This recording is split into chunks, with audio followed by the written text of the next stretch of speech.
do have a couple of karmic connections. In fact, you do have the one that does indicate that you're going to learn a lot from this relationship, a lot from each other. This can make or break the relationship, depending on how that is handled, because there were some hurts in a past life. You either consciously or unconsciously hurt someone or each other, and so this relationship will be one of your greatest teachers. And you guys are also karmic cousins. In your first soul tie, you have another karmic soul tie that indicates it is birthday number 2 who gives to birthday number 1. So it's giving as in serving. Despite popular opinions about karma is not an eye for an eye. So if someone hurt you in a past life, that doesn't mean that you get the same treatment. Abuse is someone's abuse of free will, and that's a matter of fact. And it could take 250 years to pay off some karmic debts. And so lifetime after lifetime, we come back to this planet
process of the metamorphosis of the caterpillar. We also don't understand fully and completely the metamorphosis that takes place in a cosmic reward connection, which is your, excuse me just a second, it's your 5th soul tie. So, but what is for certain is the design is you have a lot of assistance from higher powers in this metamorphosis. So it's your hearts and your souls that will work together on creating this brand new love and healing love. In that process, love is going to feel like it's over. It's not over. Don't throw it away. As long as it's not abusive, as long as it's not irremediable, meaning you have to have your non-negotiables. What makes you feel safe? What makes you feel love? What makes you feel trust in a relationship? What makes you feel accepted, okay? But if healing is needed, healing is destined to happen in this love. Now you might have to also be very patient. That's part of the process. And if you get the full story, if you're interested, it goes through the entire process, or explanation of that process. And on the other side of that metamorphosis, not only does your view of your person change completely, but love gets better with time, and then it ages like fine wine. It just, the longer you stay together, the better it gets. Now, aside from all of that intensity, you also have a lot of Mars energy right up front in your relationship. Like, this can feel absolutely toxic. You're both Mars to each other, so it is magnetic love, it is passion, it is, you guys also have a lot of Venus, a lot of pure love. So we've got the god of war, the goddess of love at play in your relationship. So that's what makes it feel like a roller coaster, and that's Mars energy. I cannot apologize for the god of war. Make no apology. It's actually straight magic, okay? But it is misunderstood. So let me give you 3 keys to Mars energy. I don't know if you guys just met, or if this found you in separation, or if this is where you guys have already, called it quits. So I want to be sensitive to the fact that divine timing is everything. So when you receive this message, I hope that you receive it in the spirit in which is intended, and that is to guide you through understanding that you do share a destiny. You have a cosmic reward. You have earned a lot of good karma together. But every love has its unique challenges, and yours are that you have so much passion, so much intensity, that you're going to have to keep physically active together to spend that Mars energy. Think fireworks. When fireworks are aimed in the wrong direction, that can destroy, that can devastate, that can burn love down to the ground. And that is what can happen because you are both definitely stimulating each other passionately, but also aggressively. You're going to anger each other without trying. So if you can invite a little bit of space, a little pause between what happens and your response to it, instead of just reacting with a knee-jerk reaction, because what will definitely happen is that anger will take momentum, and it's the direction we allow anger to go that actually can defeat love and devastate and destroy. So invite just a little pause, a little space in between that. Let each other off the hook if you can, because I can see you're angering each other without even trying. I don't know if you'd actually honestly do that on purpose, not my business, but just for fun. I wanted to bring that up.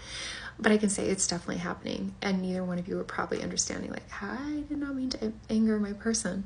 So yeah, overall, just harness that by staying physically active in the bedroom, outside of the bedroom, positive pursuits, hobbies, maybe a business together, especially a business together, somewhere where you're working side by side.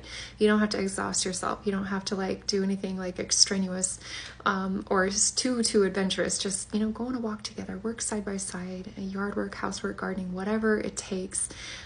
Too many long weekends just chilling and enjoying each other will erupt in even resentment, hostility can creep in, and then sudden argument. So just note that's the nature of Mars energy, but that's how you harness it. Now, a lot of pure love, as I mentioned, and it gives you a lot of compatibility. Is flowing in both directions, so you're both really feeling the love. You like and dislike the same things. This is solid super glue. This is what makes it feel enjoyable. I also see a deep soul bond. You guys have shared in past lifetimes some kind of spiritual, philosophical, or religious beliefs, drawing upon the same truths and guidance, spiritual disciplines. And then your partner, birthday number 2, is helping you succeed. They have a lot of valuable life advice. So taking their suggestions will help you make big improvements in your life. However, if they're salty suggestions, if they're critical, that is the lowest expression of Saturn energy, and that can happen. Saturn energy is often misunderstood. We misunderstand that assignment. It can feel parental, and that will be depressing, and that can devastate love. It can certainly chip away at the romance.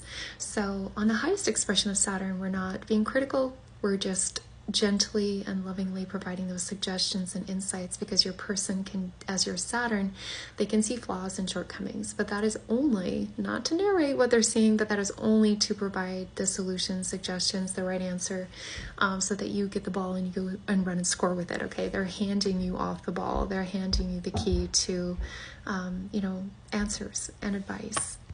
I hope this is insightful. If you do want the full report, you know where to find it. It's called Soul Ties Report. If you would prefer it in audio, it's a 45-minute audio.